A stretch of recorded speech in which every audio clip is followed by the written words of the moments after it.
प्यारे विद्यार्थियों, तो आज सॉल्यूशन से संबंधित लेक्चर 16 आप लोगों के लिए तैयार है। और आज हम लोग क्या देखेंगे? Rawls law. आज का मेन टॉपिक है रॉल्स लॉ। पिछले क्लास में आपने देखा था वेपर प्रेशर। आशा है आप वेपर प्रेशर कंप्लीट कर लिए होंगे। तो अब रॉल्स लॉ की ओर चलना है। ध्यान दीजिए, रॉल्स लॉ पढ़ने के पहले हम लोग एक छोटा सा टॉपिक देखेंगे, vapour pressure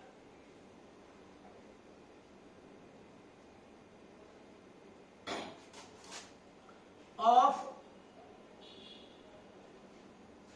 solutions of volatile liquids।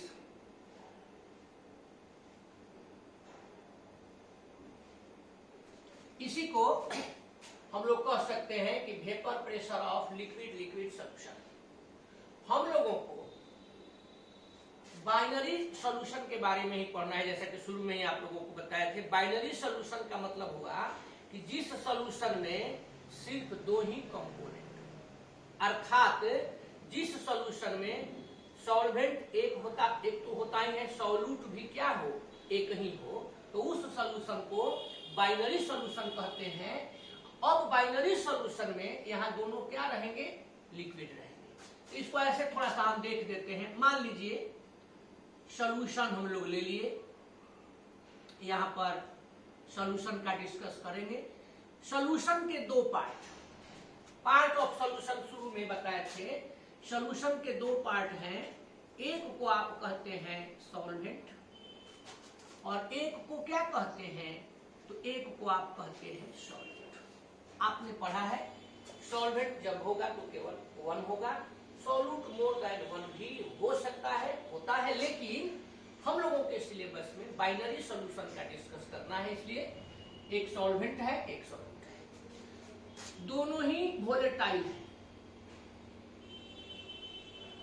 यहां लिख दिया गया वोलेटाइल।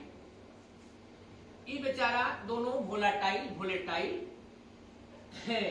जब होंगे तो इसको लिक्विड के रूप में आप लोग पिछले क्लास में डिस्कस किए थे, लिक्विड। और कहां कहां हम लोग सॉल्वेंट लिखते चलेंगे और सॉल्यूट लिखते चलेंगे? तो इसको हम लोग मान लें बच्चों कि सॉल्वेंट जो है, जहां हमको जरूरत पड़ेगी उसको ए लिख देंगे। क्लियर? सॉल्वेंट को ए से हम लोग रिप्रेजेंट कर देंगे, सॉल्यूट को बी से रिप्रेजेंट कर देंगे। सॉल्वेंट को 1 से रिप्रेजेंट कर सकते थे, सॉल्यूट को सेकंड 2 से रिप्रेजेंट कर सकते थे। ए और बी थोड़ा सा अच्छा है। तो अब यहां हम लोग सॉल्यूट को बी से कर दिए, सॉल्वेंट को ए से कर दिए। तो कहीं भी अगर सॉल्वेंट लिखना होगा तो वहां हम कंजूसी कर देंगे, लिखने में ए लिख देंगे। बी लिक्विड सॉल्यूट को लिखना होगा तो वहां हम क्या लिख देंगे? वहां हम लोग बी लिख देंगे। तो आप समझ लीजिएगा, ए यहाँ पर ए मतलब सॉल्वेंट के लिए, बी किसके लिए? सॉल्यूट के लिए। और यहाँ हम सॉल्यूशन प्रिपेयर करते हैं। ध्यान दीजिए, एगो कंटेनर लिए, वेसल लिए,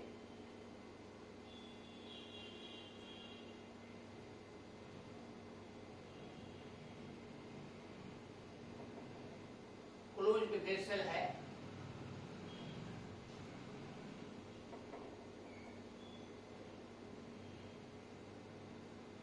यहां लिक्विड ऑफ प्योर ए ले ली। मतलब इसमें अब कोई दूसरा चीज नहीं है।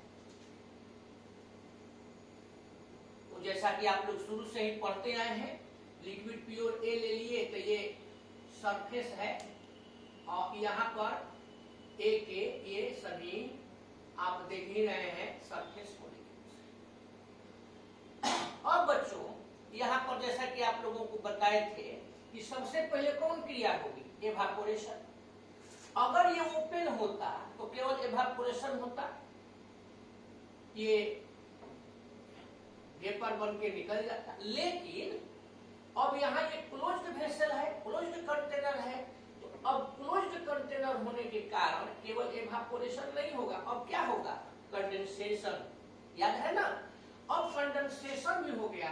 तो इस स्थिति में जब इधर से कंडेंसेशन की क्रिया होगी, कंडेंस्ड होगा, तो जो प्रेशर होगा उसको हम लोग कहते हैं वेपर प्रेशर। याद ही है, तो वह प्रेशर वेपर प्रेशर है।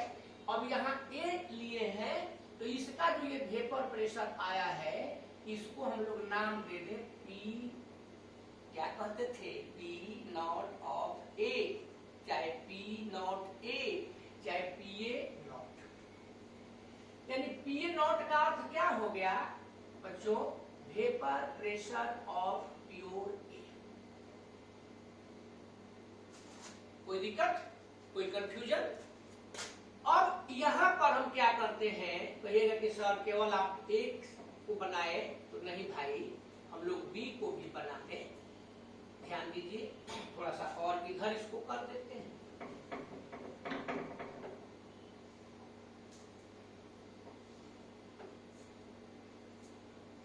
आई दोनों आपस में धक्का धुक्की नहीं करे, तो इसलिए यहां पर लिख देते हैं लिक्विड ऑफ, जो लिखे थे लिक्विड ऑफ प्योर। अब इसका काम इधर हो गया। यहां पर भी हम लोग देखिए वेसल को बेचारा को क्लोज कर दिया है।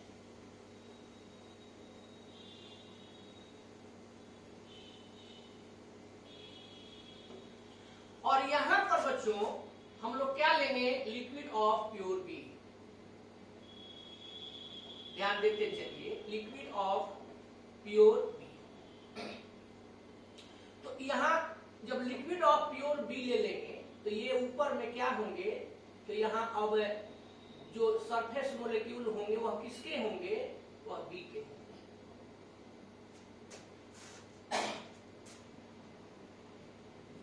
अब यहां पर भी वही सेम चीज हो रहा है, इसलिए यहां समझाने की हमको जरूरत नहीं है। पहले इवापोरेशन हुआ, फिर चाहे वेपोराइजेशन हुआ, फिर क्या हुआ, कंडेंसेशन हुआ। और यहाँ भी जो प्रेशर अप्लाई हुआ, तो उस प्रेशर को, वेपर प्रेशर जो प्राप्त हुआ, P not of B, GPB not जो कह दीजिए, यह भी क्या हो जाएगा, वेपर प्रेशर ऑफ प्योर। अब यहाँ पर हम लोग लिखे थे ए मतलब क्या लिखे थे, ये सॉल्वेंट के मोलिक्यूल्स हो गए, और यहाँ लिख दिए बी, तो सॉल्यूट हो गए। तो जब आप सॉल्वेंट का सॉल्यूट लीजिएगा तो सॉल्यूशन न बनेगा। तो यहाँ पर देखिए, अब हम लोग सॉल्यूशन तैयार करिए। ध्यान दीजिए, यहाँ अब सॉल्यूशन जी महाराज विराजमान है, सॉल्यूशन तैयार है।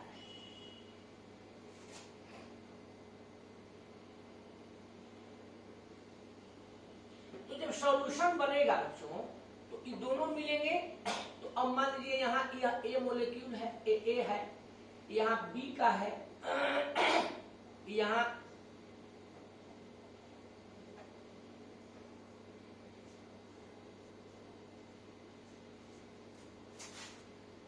तो अब यहाँ पर तो ये प्योर नहीं रहा, तो यहाँ जो प्योर नहीं रहा, तो क्या जो यहाँ पर वेपर बन रहा है, या जो वेपर का प्रेशर बन रहा है, वेपर का जो प्रेशर होगा वह प्योर के लिए रहेगा। अब तो ए और बी दोनों के लिए है। तो Dalton's law of partial pressure में आपने पढ़ा था 11th में, स्टेट्स ऑफ मैटर में। अब ये पार्शियल प्रेशर हो गए। मान लीजिए यह ए के सामने लिखा हुआ है, तो इसको हम लोग पार्शियल प्रेशर ऑफ ए कहते हैं। और एगो बी वाला के सामने कोई रख देते हैं, जैसे यह बी वाला का है, तो यह बी वाला का है, तो इसको कह देते हैं पार्शियल प्रेशर ऑफ बी। तो ये दोनों हो गए partial pressure of A, partial pressure of B. और ये जो हम लोग तैयार किए, यहाँ पर जो मिला वह सॉल्यूशन किसका हो गया, तो सॉल्यूशन ऑफ लिक्विड्स। कैसे लिक्विड्स, वोलेटाइल लिक्विड्स। तो बच्चों यहाँ पर जो पार्शियल प्राप्त हुआ, तो ये हम लोग पार्शियल प्रेशर लिखे Dalton's law of partial pressure के आधार पर, आप पढ़ किए हैं। इसी के आधार पर वोलेटाइल लिक्विड्स के लिए, वोलेटाइल लिक्विड्स जो सॉल्यूशन प्राप्त हुआ उसके लिए रॉल्ट साहब ने बताया, अब यहाँ रॉल्ट्स लॉ शुरू हो जाएगा कि किसी भी सॉल्यूशन को यदि हम लेते हैं तो उस सॉल्यूशन में अगर वोलेटाइल लिक्विड्स से बना सॉल्यूशन है तो उस सॉल्यूशन का जो भी पार्शियल प्रेशर होगा, जितने भी कंपोनेंट हैं, तो उनका जो पार्शियल प्रेशर होगा, जैसे पार्शियल प्रेशर ऑफ ए, वह उस कंपोनेंट के मोल फ्रैक्शन के, इसको क्या पढ़ते थे, जीटा मोल फ्रैक्शन के डायरेक्टली प्रोपोर्शनल होगा। बस तब PA is directly proportional to zeta A, X A भी बाद में बोल देता है, PB directly proportional to X B, zeta, यही बताया गया, यही तो है। अब इसी को लैंग्वेज में कह दिया जाएगा तो बेचारे रॉल्ट साहब का लॉ हो जाएगा। क्या हो गया कि किसी भी वोलेटाइल लिक्विड वाला सॉल्यूशन में प्रत्येक कंपोनेंट का जो पार्शियल प्रेशर होता है, वह पार्शियल प्रेशर उस कंपोनेंट के मोल फ्रैक्शन के डायरेक्टली प्रोपोर्शनल होता है। यानी अगर मोल की संख्या, उसके मोल का फ्रैक्शन अधिक होगा तो उसका पार्शियल प्रेशर अधिक होगा, मोल का फ्रैक्शन कम होगा तो पार्शियल प्रेशर कम होगा। अब इसी को लिखेंगे, लेकिन इसके पहले आप यह बता दीजिए, आपको अगर मोल फ्रैक्शन निकालना हो तो क्या करेंगे? तो मोल फ्रैक्शन ऑफ ए, याद है ना बच्चों, मोल फ्रैक्शन ऑफ ए का मतलब ए का मोल फ्रैक्शन, ए के मोल बाई टोटल मोल, यहाँ n A plus n B. इसी प्रकार से अगर हम लोगों को बी निकालना होता तो यहाँ हो जाएगा n B by n A plus n B.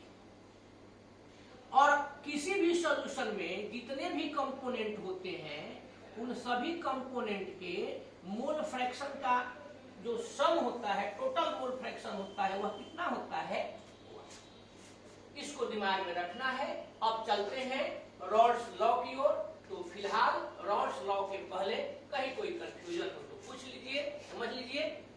चलिए आगे बढ़ा जाए। अब अपने मेन टॉपिक की ओर हम लोग चले, रॉल्ट्स लॉ।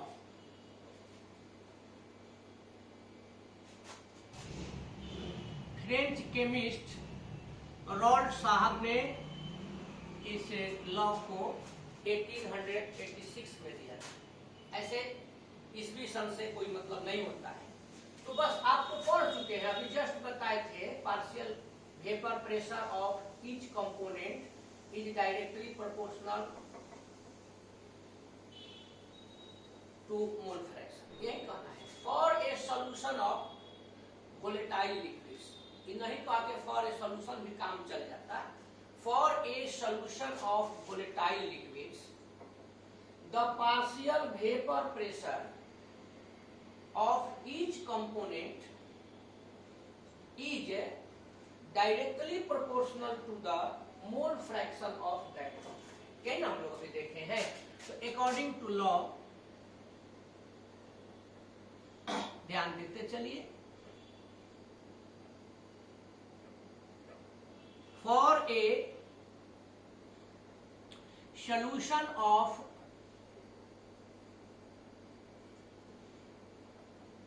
volatile liquids, the क्या बोले थे, partial vapor pressure of each component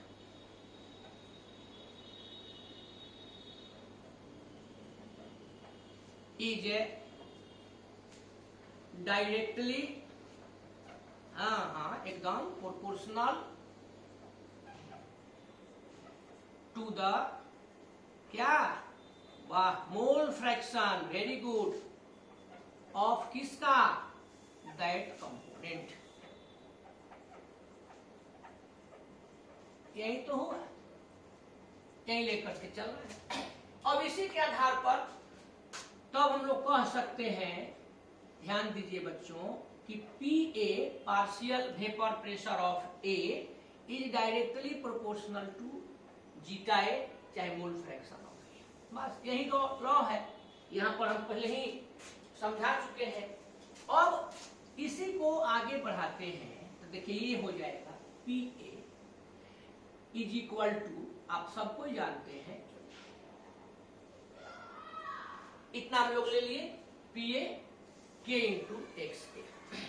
अब थोड़ा सा ध्यान देना है, लेट अस कंसीडर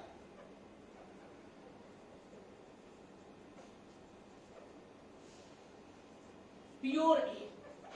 यहां हम लोग ये मान ले बच्चों कि जो ए लिए हैं वह प्योर है।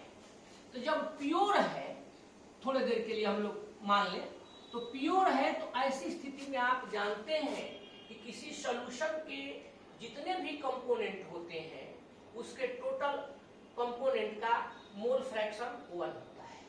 तो जब यह प्योर है तो ऐसी स्थिति में इसका मोल फ्रैक्शन 1 हो जाएगा, यानी यहां पर जरूरत तो नहीं है लिखने की, B 0 हो जाएगा। अब XA 1 हो गया, तो देखिए XA चाहे जेटा A mole fraction of A 1 हो गया। तो ऐसी स्थिति में यहां पर हम लोग इसको रखें तो PA is equal to K into 1। और अब एक लाइन केवल इस थ्योरी में समझना है बच्चों, therefore P naught of A is equal to K। ऐसा क्यों होगा? तो because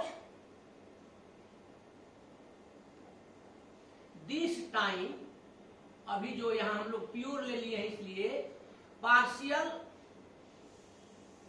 vapour pressure of A ये आपका हो रहा है P नॉट, पर इसलिए यह प्योर हो गया है। प्योर होने के चलते अब इसको हम लोग ऐसे कर दिए, इसको इक्वेशन सेकेंड कर दिए। कोई दिक्कत है क्या? क्लियर हुआ? यही लाइन को समझना था। अब तो बस वीर तुम बढ़े चलो, वीर तुम बढ़े चलो, इक्वेशन 1 और 2 को लेके चले चलो from equation first and second. एक दिन एक विद्यार्थी बोला, सही बैच में कह रहे थे कि वीर तुम बढ़े चलो, तो कहा कि सर वीर के तो माने जो सेना के जवान होते हैं, सेना में होते हैं, वही ना वीर है। हम बोले नहीं, वो तो है ही, वो वीर नहीं है, वो तो पर में वीर है बेचारे। वीर वह कलम की ताकत जिसमें होती है बच्चों, पेन की ताकत होती है, वह सबसे वीर होता है। कलम पेन आप जो लिए हैं इसकी ताकत के आगे कुछ नहीं है, और जो पेन चला सकता है वह दुनिया का हर चीज चला सकता है। पेन चलाने वाले सैनिकों को भी आगे बढ़ाते थे। अब एक कवि ने बताया कि मुझे फूल के बारे में देखिए कह रहा था, जब हम लोगों का देश गुलाम था तो फूल के बारे में कह रहा था, और कह रहा था कि मुझे तोड़ लेना बनमाली, उस पथ पर देना तुम फेंक, मातृभूमि को शीश चढ़ाने जिस पथ जाए वीर अनेक। यानी हमको वहां ले चलो जहां मातृभूमि पर शीश चढ़ाने के लिए लोग जा रहे हैं। अब ये कविता जब हमारे उस समय के जंबाज लोग सुनते होंगे तो वीरता और बढ़ती होगी और आगे बढ़ते होंगे। इसलिए सेना के जवान, देश के जवान वीर हैं, हम लोग भी कम वीर नहीं हैं, क्योंकि हम लोगों के पास कलम रूपी हथियार है। तो चलिए वीरों पढ़ो इक्वेशन फर्स्ट एंड सेकेंड। देखिए PA is equal to K, K के जगह पर P naught of A into यहां पर ले लिए, इसको हम लोग ऐसे कर दिए। अब आप लोग बताइए, इसको इक्वेशन थर्ड कर सकते हैं ना। सिमिलरली तो यहां अगर PB रहता तब क्या हो जाता, P नॉट ऑफ B, यहां पर हो जाता XB, ये इक्वेशन। कोई दिक्कत? अब टोटल अगर हम निकाल दें, total vapour pressure of solution यदि हम लोग इस टोटल वेपर प्रेशर को पीटी मान लें तो क्या हो जाएगा बच्चों? तो देखिए पीटी इक्वल टू हो जाएगा P A plus P B. ये कहां से हम लोग सीखे हैं? तो ये सीखे हैं वहीं अकॉर्डिंग टू डाल्टन्स लॉ। यहां देखिए ले लिए Dalton's law of partial pressure. यहां पर Dalton's law of partial pressure से इसको हम लोग प्राप्त किए। अब कुछ करना है, अब बस दोनों का सिंपली अगर आपको आगे बढ़ाना है तो वैल्यू रख दीजिए। यहां पर कर देते हैं, देखिए Pt is equal to P A का क्या है, P not of A into zeta A plus P not of B into zeta B. ये हम लोग बच्चों इसको इक्वेशन फिट कर देते हैं। अगर एग्जाम में रॉल्स लॉ लिखने के लिए आता है इतना ही लिखिए, लेकिन अगर इससे अधिक आप चाहे तो बढ़ा सकते हैं। अब देखिए अब बारी बारी से मोल फ्रैक्शन ऑफ ए का वैल्यू रखिए। आपने पढ़ा है एक दोनों को जब हम मिलाते हैं तो 1 होता है, X A 1 minus zeta B और X B 1 minus X A चाहे जेटा है। अब देखिए इसको लेके चलते हैं, P T P not A यहां पर हो गया 1 minus zeta B plus P B into zeta B. अभी नहीं कि यहां पर फिर इसका वैल्यू रख दीजिए एक और, तो ये आपका हो जाएगा देखिए पी टोटल, यहां पर क्या हो गया पी नॉट ए चाहे P A naught zeta B plus P B zeta B. कोई दिक्कत? प्लस वाला को आदमी पहले कर देता है, तो इंप्लाई दैट देखिए पी टी पी टोटल ये तो रह जाएगा P not A plus P B zeta B minus P not A zeta B. कहीं कुछ छूटा तो नहीं है? तो देखिए यहां पर नॉट का साइन छूट गया है, इसलिए यहां पर भी होगा, यहां पर भी। और इसको आगे बढ़ा देते हैं, ये आपका हो गया पी नॉट ए प्लस दोनों में क्या कॉमन है जेटा बी, तो यहां हो जाएगा P not B P not a. ये इक्वेशन हम लोग क्या कर दिए, फिफ्थ था, यहां से एक इक्वेशन और बढ़ाते हैं, अगेन करके देखिए, फिर इसको ले लिए पी टी पी ए, यहां पर P T P A plus P B और फिर पी टी का वैल्यू पी ए का वैल्यू रखिए जो आपने निकाला है P not A into zeta A P not B into zeta. अब की बार किसको रखेंगे, तो अब की बार आप जेटा बी को रखेंगे, तो देखिए P not A zeta A P not B, zeta B के जगह पर 1 minus zeta A, P not A zeta A plus क्या करिएगा बच्चों, तो देखिए इसमें मल्टीप्लाई, तो P not B minus P not B into zeta A. अब बोलिए किसको पहले कर दिया जाए, अब पहले आप इसको करिए। तो यहां पर पहले हम लोग दे दिए, देखिए पी बी है ना जेटा बी, आप प्लस कर दिए, इसको ले लेंगे P J not A P not B इसको बोले थे, जेटा बी नहीं, P not B P not A into zeta A minus P not B into zeta ए।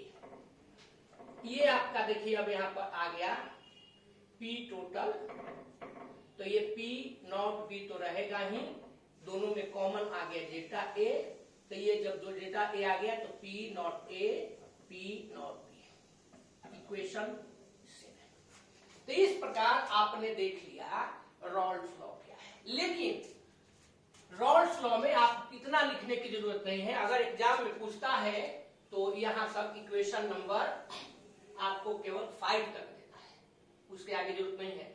और ऐसे हमको कंसेप्ट में अब आप लोगों को कहेंगे तो नहीं मानिएगा कि ना झूठ बोल रहे हैं सर, हम लोगों का मनोबल बढ़ाने के लिए हमको केवल कंसेप्ट में दिमाग, जैसे ही रॉल्स लॉ आप पूछते हैं, रॉल्स लॉ हमको बताना होता है तो हमारे दिमाग में आ जाता है P A proportional zeta A, P B proportional zeta B. P A क्या है? Partial vapour pressure of A है, किसके प्रोपोर्शनल है? मोल फ्रैक्शन ऑफ ए, यानी कंपोनेंट ऑफ ए। ये दिमाग में रखिए। रॉल्स लॉ क्या है? P A proportional X A, P A proportional zeta A, P B proportional zeta B, P B proportional X B, जो भी कहे, तो इसको आप दिमाग में रखें। तो पहले आप देखे थे हेनरीज लॉ, अब देख लिए रॉल्स लॉ। अब क्या करेंगे? दोनों हेनरीज लॉ एक स्पेशल केस है रॉल्स लॉ का, कैसे है इसको देखना है। तो पहले इसको कंप्लीट कीजिए, फिर एंजॉय किया जाए इस टॉपिक का। चलिए आइए समझने का फिर से प्रयास कीजिए। और क्या बोले थे? Raoult's law as a special case of Henry's law. वाह, दोनों का यहां पर हम लोग कंपेरिजन करते हैं। ये हम लोग देख लें कि जो रॉल्स लॉ है कैसे हेनरीज लॉ का स्पेशल केस है। तो देखिए अभी हम लोग पढ़े हैं फ्रॉम रॉल्स लॉ, तो आपने रॉल्स लॉ से देखा है P A is equal to P not A into zeta A. Suppose this is equation first from Henry's law. Henry साहब क्या कहे थे भाई? P is equal to K H into zeta. अब यहाँ A लिखे हैं, वो कंपोनेंट बनाए हैं, तो यहां भी कर देते हैं। देखिए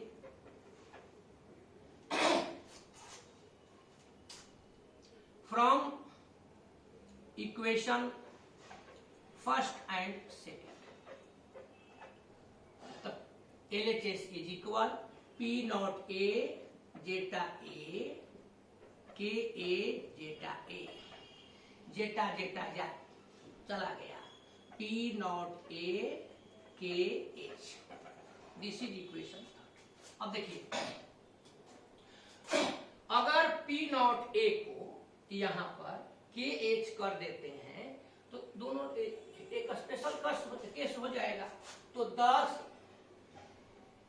Rawls law becomes a special case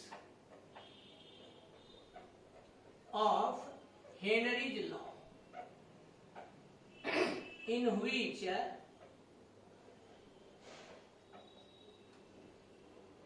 PA naught becomes equal